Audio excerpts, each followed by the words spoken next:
I woke up this morning to yet another innocent black man murdered in his hometown of Louisville, Kentucky.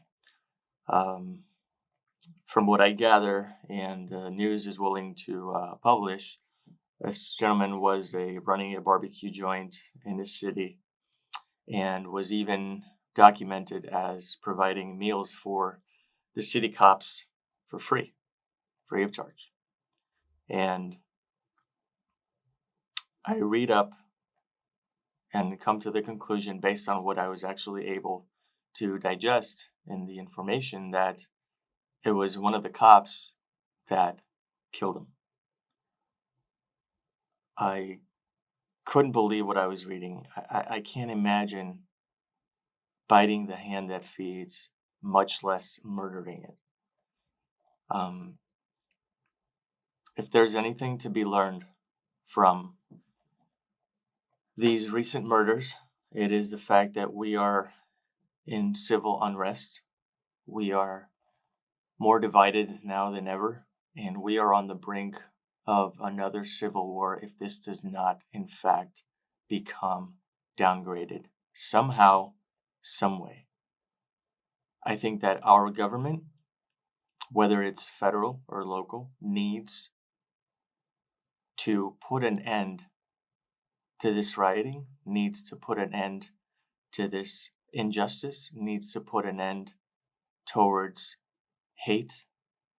Somehow, some way, I don't care.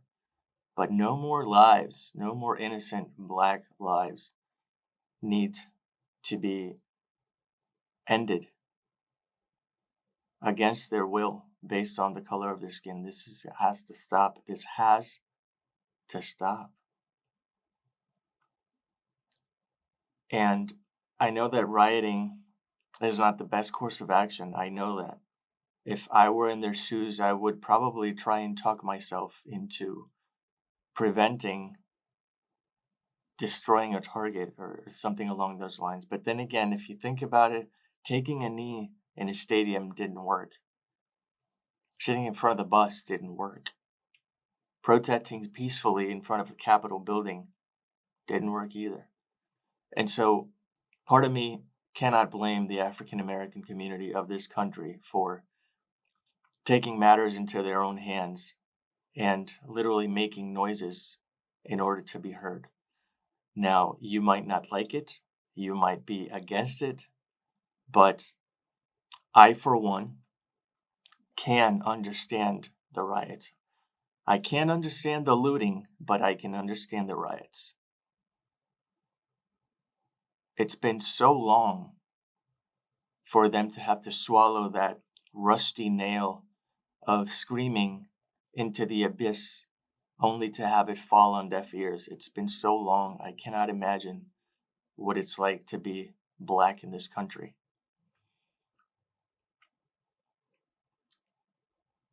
As I stated in my previous video, I was granted a great deck of cards, and I've played my hand accordingly.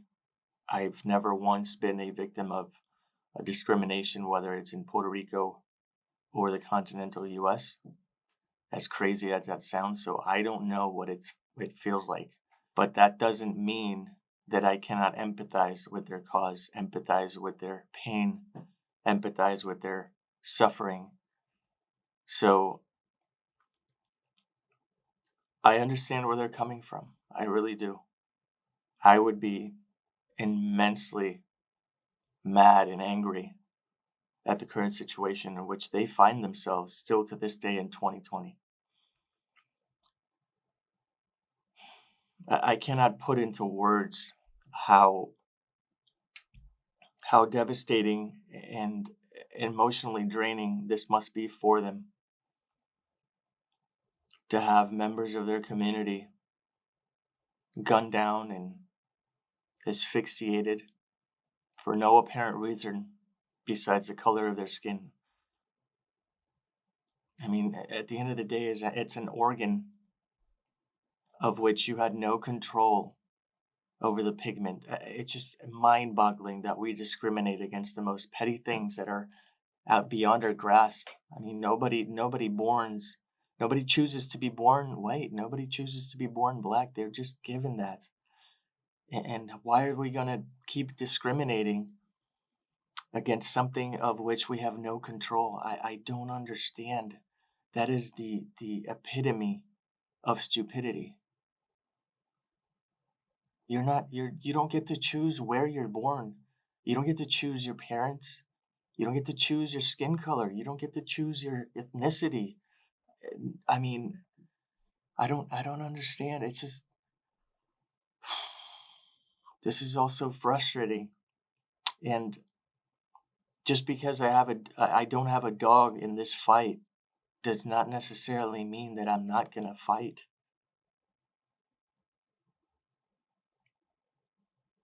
It's so angry.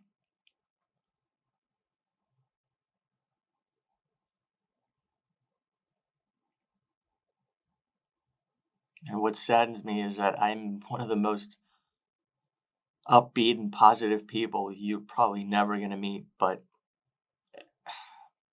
this is so deflating and it's so disheartening. I don't know if there's any hope for this country anymore. I really don't. And it pains me to say that, but it's how I feel. It's how I'm thinking right now.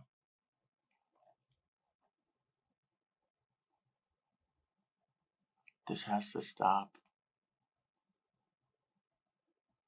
We're the only species in the world that discriminates against each other like this. I don't know if we can call ourselves the most intelligent now.